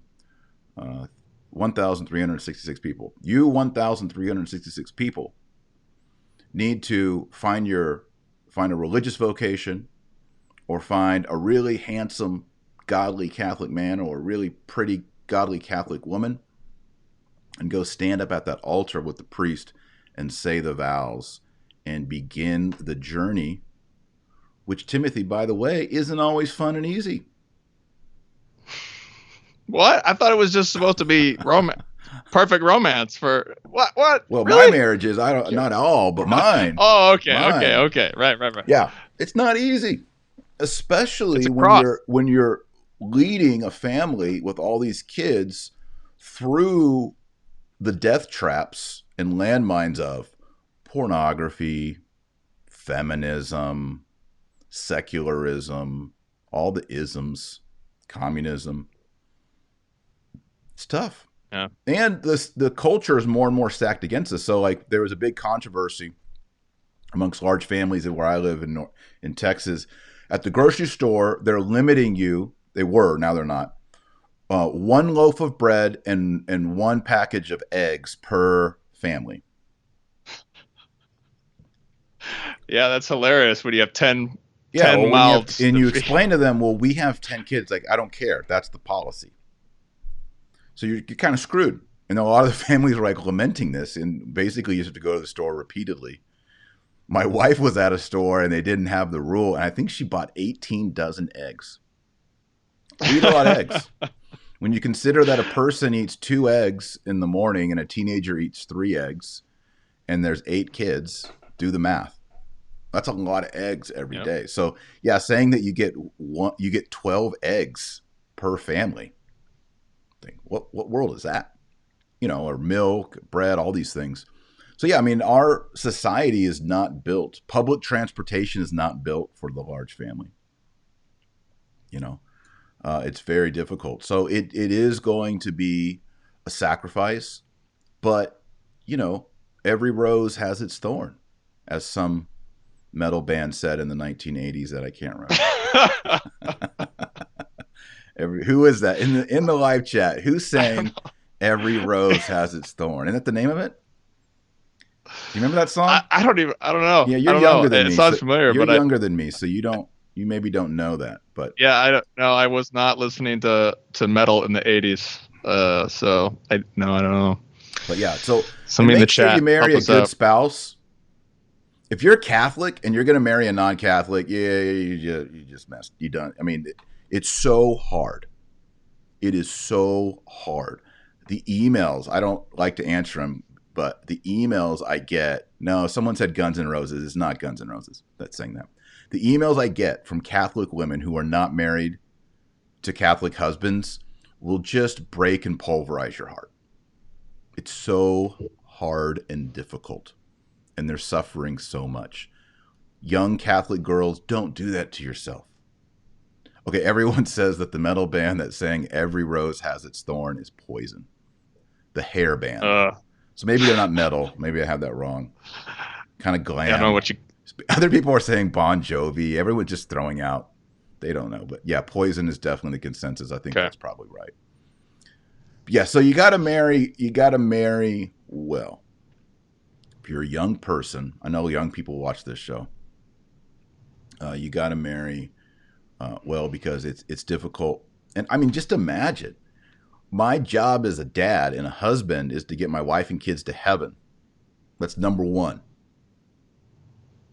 So if my spouse doesn't believe in baptism or confession or mass or rosary, my job just got like 50 times harder. I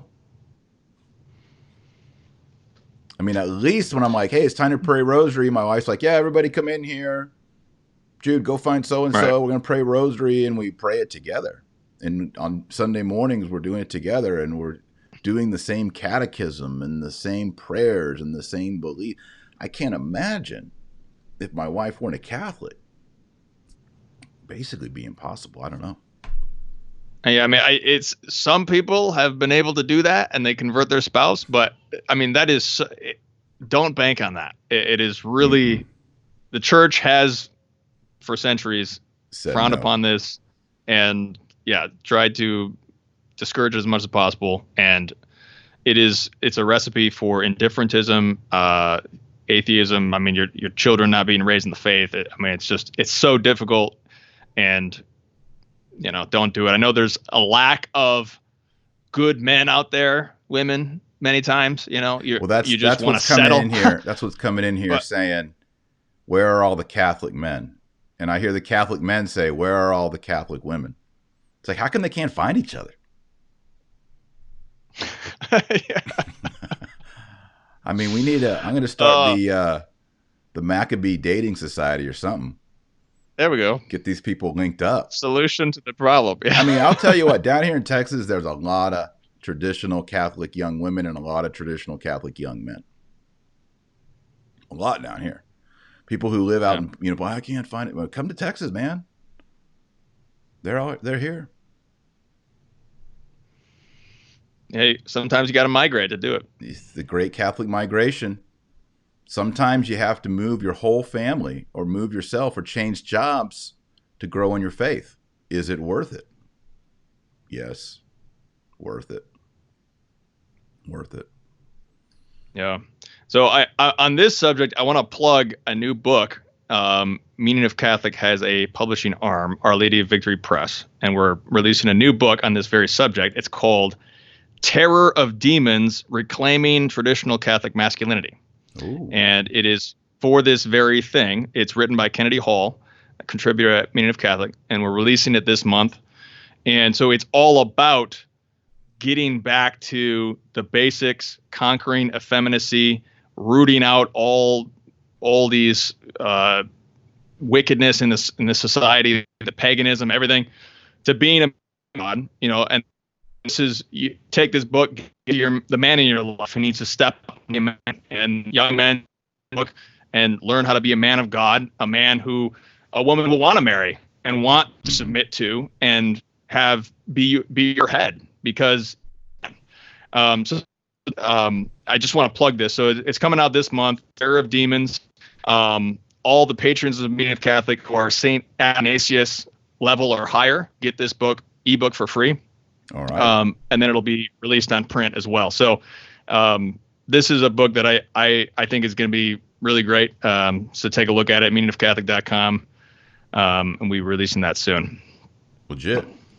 Yeah, maybe we can revisit that when it comes out. When's it come out? God willing, in the next few weeks. Okay. That's the hope. Yeah, it's still in April. So we're still doing some editing at this point, but yeah, absolutely. Yeah, we could have Kennedy. Kennedy's great. Discuss the book for sure. Awesome. Cool. All right. Well, I think we can close up here, but there's something that I want to say about young people getting married.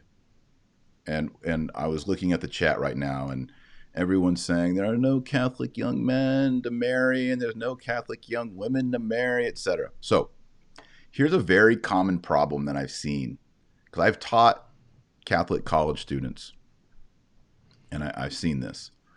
The problem is, on both sides, for the young Catholic adults, singles, I'm talking 18 to 30, for the females and for the males, both sides have an assumption that if I'm a really holy, prayerful person and I go to daily mass, I am de facto super attractive to the opposite sex. And it's not necessarily true. Don't want to make people mad here, right? But there is an understanding that I don't think is correct amongst some traditional Catholics that being pious and holy is all that matters. And the human formation is not there. So you have this guy, he's like going to daily mass and he prays the breviary in Latin and all that, but maybe he doesn't comb his hair and he doesn't have interpersonal communication skills. He doesn't understand why Catholic pious women would not want to date him when he's so freaking holy. And there's also the female version of that as well, right? This is a great point. She doesn't comb her hair, right? Maybe she needs to wear, I'm not even going to get into it because all the women are going to flame me. But what I'm trying to say is that being a spouse and being in love and doing marriage and all that is about being friends and being around someone that you like and you appreciate, and it's fun. It's not praying the rosary all day. There is the spiritual element, and you already heard me say you got to marry yourself a traditional Catholic who's on point, practicing real deal, believes it, loves Jesus, all of that. But I think one of the problems is that especially in traditional Catholic circles, they think, well, I go to confession once a week, I go to daily mass, I go to adoration on Saturday. Why wouldn't a man just run up and propose to me? And there's other elements too. Personal. Yeah, and I mean, like if you're a guy, you need to go work out. Yeah. You know, you can't be obese. Same with the ladies. I know they don't want to hear this, but I mean, let's just be real. You need to have hobbies. If you're a guy, maybe you're into woodworking, or you do some kind of sport, or these kind of things. When you go on your first date, or you're moving towards engagement, it can't always just be the spiritual, though that needs to be number one. Flanders, you want to add something to that? Yeah. I mean, this is just the overthrow of all customs. I mean, they're before this time, before the 60s, before even like the jazz era, before that, I mean, before the 20th century, there were customs. There were people understood that to be a man, you have to comb your hair. You have to do X. You have to do all this stuff. You have to dress this way. All this basic stuff was already a custom. It was already, and St. Thomas talks about how custom is binding. Yes. And that's why we talked about how ideas lead to ideas lead to ideas. And when you take away the customs, people don't even know what to do. They don't know how to dress and all this stuff. They do think that you can just do the spiritual only, but the fullness of your very life in the natural world, it consists of all these other things that are also part of your creation. God created you with emotions, and you have emotions. You have to emotionally relate to your spouse. You have to be able to have a conversation. You have to be able to have those things. And so, yeah, I think what you're saying, that's a very, very important point, because it's easy also to sort of denigrate that as being less spiritual or something, but it is spiritual too, because it's part of you. It's part of who you are, who God created you to be. You need to get in touch with what's your temperament, understand your weaknesses emotionally, different things like that. I think men in particular, we talk about men need to be able to deal with their emotions. They need to not have to put all those emotions on their wife. Their wife doesn't want to mother them. They need to be the man, you know. So there's all these other issues sort of on the natural level that need to be dealt with as well. Yeah. And I think that's a great point. Yeah. I had one of my neighbors was over last night. We were smoking cigars, and he told the story. I'll close with this. We'll close with this. He said, one of the most important things that ever happened to me was a cigar event. He said, these guys got together, and there was a writer for a magazine and intellectuals. And it was the first time I was ever around people who were talking about Christianity and philosophy and books and politics, who were conservative and real, and yet, you know, could have a glass of scotch and smoke a cigar. It was in his mid-20s, like an epiphany moment. And I asked him if I could share this story one day, and it happened to be the very next day. So he says, at one of these events, this guy who was really smart, he wrote for a magazine. He said, "What are you doing for Thanksgiving?" He said, "Well, I lost my job, so I'm unemployed, but my mom bought me a ticket. I'm going to go home for Thanksgiving and spend it with my mom. She's going to take care of me." And the guy said to him, "Men take care of their mothers, and mothers take care of little boys. And this is the men's table." And he said, I was so pissed. I was so mad. I just left. I walked out. And they didn't say I had to leave. He didn't say I couldn't sit there. But he just shamed me in front of all the other men. And I went home and I sat in my apartment all weekend and stewed. I was so mad. And then I just realized I can't just go home and hang out with my mom. I got to get my life together. Got to get a job. Got to build up things. And I can't just take handouts from my mom. And he goes, and that totally changed my life. And like, that's a great story. This is a moment where another man calls out another man. And yes, he shamed him. And it was good. It was good. Sometimes women don't understand that men have to be shamed. And he goes, that changed the course of my life.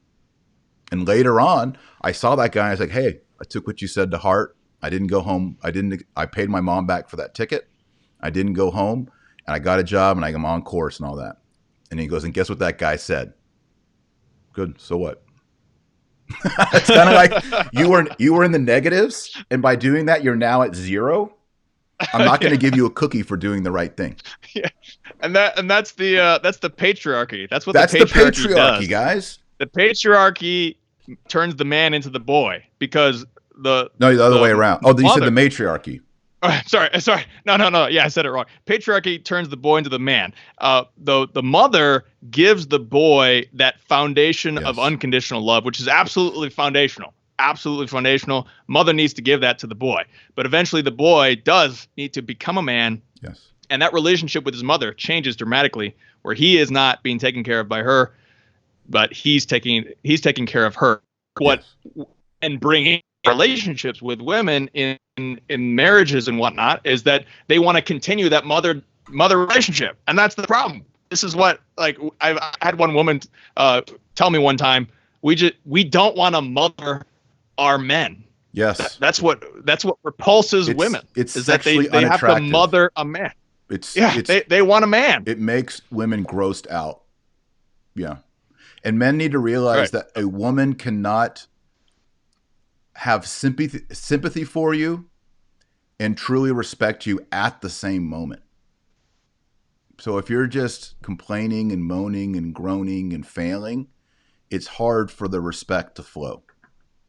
And that's the thing. Like, if you're a mid-20s man and you have no job and your mom is sending you money, that's a problem. And the fact that this other gentleman shamed him in front of other men, and the fact that he went home and stewed and was so mad, but that was the pressure cooker that got him going. And unfortunately, in our own society, we're just like, oh, millennial, you know, the economy and all that. It's like, look, man, get up and get it done. And I think the reason I tell that story is it comes back to Catholics and dating. You know, you've got guys who pray 15 decades every day, and they go to daily mass and they pray the Latin Breviary and all that. But maybe they're still attached to their mommy and they don't comb their hair. No hardcore Catholic girl is going to want to marry him. They want to marry the Catholic Chad, the guy who, when we have 8 kids and they're sick, he can still bring home a paycheck and take care of us. And see, a woman can only be feminine if she has the room to be feminine. If she always has to be carrying the load, she can't be feminine. You're forcing her to be masculine. Right? So she's not going to greet you at the door in a dress with a kiss because she's had to be masculine all day long. There you go. That's it. Awesome. Good show, man. Yeah. I'm fired up. I'm going to smoke cigars the night before all shows now, get all riled up. I don't know what it is. Yeah, that's perfect. Also, I've been on Exodus 90, so I haven't been drinking alcohol for a long time. So maybe I'm just done with it. I'm just done. I can't wait for Easter, man. Oh, yeah. I got my scotch I got my scotch. I got my honey-baked ham. Oh, yeah, the ham. It's going to be good. Can't wait. It's going to be so awesome. I'm hoping we can somehow get communion or something like that. But, yeah, well, thanks. Everybody's saying, hey, y'all need to do a show more on this Catholic dating. I don't know.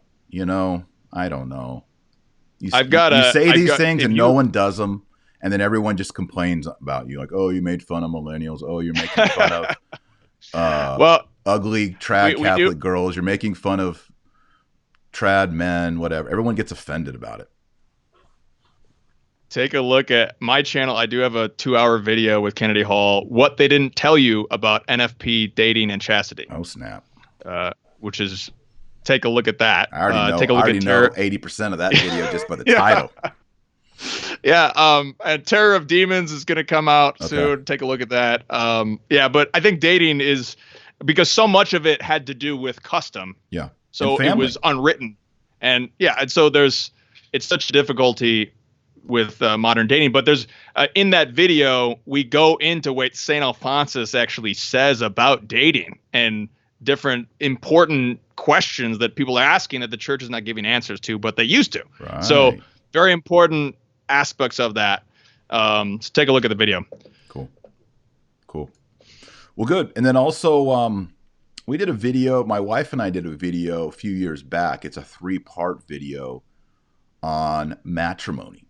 So if you want to hear Joy and I talking about that, if you're a student member or above at patreon.com, or you're a student at newstthomas.com, you will get access to that. So if you're on Patreon, you'll get access to New St. Thomas Institute if you're student or above, and I'll send you some signed books.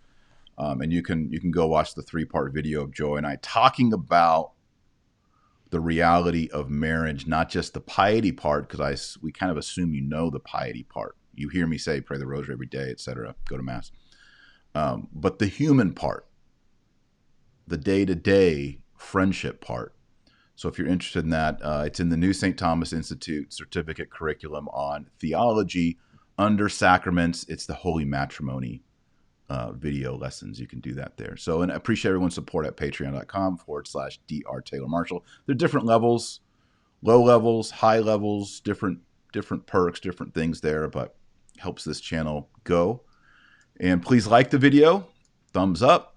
Please subscribe to the video and hit notifications on, turn notifications on your device. Please subscribe to Timothy Flanders' YouTube channel, which is called Meaning of Catholic. The links are underneath this video. Check out their books. Check out the video we did recently on Timothy Flanders' new book on Scripture for Traditional Catholics. What's the title? I'm looking for it. I don't see it. Yeah, Introduction to the Holy Bible for Traditional Catholics. Well, I don't have it with me either. Yeah. But Introduction to the Holy Bible. Yeah, if you're a St. Athanasius patron or higher, you get Terror of Demons and Intro to the Bible for free. Cool. We'll send it to you. So everybody gets that too. Awesome. Absolutely. Yeah, and if you are, I can't remember that, go check out. I'm sending signed versions of Infiltration, signed versions of Catholic Perspective, everything. It's all there. It's all signed. Signing lots of books. I'm getting a lot more Patreons right now, I think, because people are at home and they're watching this. You getting more Patreons, Timothy? Yeah, absolutely. It's great. Thank you for your support. Yeah. Yep. Yeah, thanks everybody for the support. If you want to listen on MP3 on the go, just go to Spotify, iTunes, or Stitcher, any podcast app, search Taylor Marshall. You can find these, download them, listen to them while you work out. Because if you're a single person, you got to work out. If you're a married person, you got to work. That's another key. When you're married, you still got to be sexually attractive to your spouse. You can't give up. You can't say, well, they can't go anywhere, so I'm just going to let myself go. You can't do that either. So while you're working out, while you're driving around, maybe you're not driving around, I don't know, while you're in solitary confinement, you can listen to podcasts. You can do that on your podcast app. And then I keep forgetting to say this, but please share these videos on Facebook and Twitter. Whenever I remember to say, please share this video, it always gets more likes. So please share this. There's a little share button below this video to the right. Hit that and it'll open it up and you can just click a button and it'll share it to your Facebook or your Twitter. It's really easy. It's really fast and it definitely helps us out on this channel. And of course, pray the rosary every single day. If you're not praying the rosary, you're not on the team. If you're single, ask the person, hey, do you pray the rosary? How often? If they're not praying it every day, they're not on the team. But there you can fix that maybe. That's something you could kind of fix. You can say, well, I don't date people that are on the team. Yeah, there we go. Yeah, once you start praying the rosary, then we'll talk. Yeah, get on the team, and then maybe I could consider pursuing courtship and marrying you long term. But until you're on the team, this date is over. That's how it should go. Okay, so pray the rosary, and we're now going to pray the Ave Maria, the Hail Mary, and the Glory Be in Latin. Please join us. And then tomorrow is Happy Maundy Thursday, by the way. Tomorrow's Good Friday. I'm still deciding. Let me know right now in the chat. I'm still deciding if we just take the day off, if we should pray the Sorrowful Mysteries together, maybe do a Q&A, maybe do Stations of the Cross. I don't know. We're going to be home, so might as well do something. So let me know if you'd like to do that. Take the day off, Stations, Sorrowful Mysteries, and we'll see. Okay, you ready to pray, Flanders? Yep, let's pray. You ready to do the second half? Mm-hmm. Yep. Okay, here we go. Oremus. In nomine Patris et Filii et Spiritus Sancti. Amen. Ave Maria, gratia plena Dominus tecum, benedicta tu in mulieribus et benedictus fructus ventris tui, Iesus. Santa Maria, Mater Dei, ora pro nobis peccatoribus, nunc et in hora mortis nostrae. Amen. Gloria Patri et Filio et Spiritui Sancto. Sicut erat in principio, et nunc et semper, et in saecula saeculorum. Amen. Amen. In nomine Patris, et Filii, et Spiritus Sancti. Amen. All right, thanks everybody for watching. Please share this video, hit the like, subscribe over to Meaning of Catholic, and remember that our Lord Jesus Christ said that you are the light of the world and the salt of the earth. So go out there and be salty. Have a blessed Good Friday. Maybe we'll see you tomorrow. Till then, Godspeed.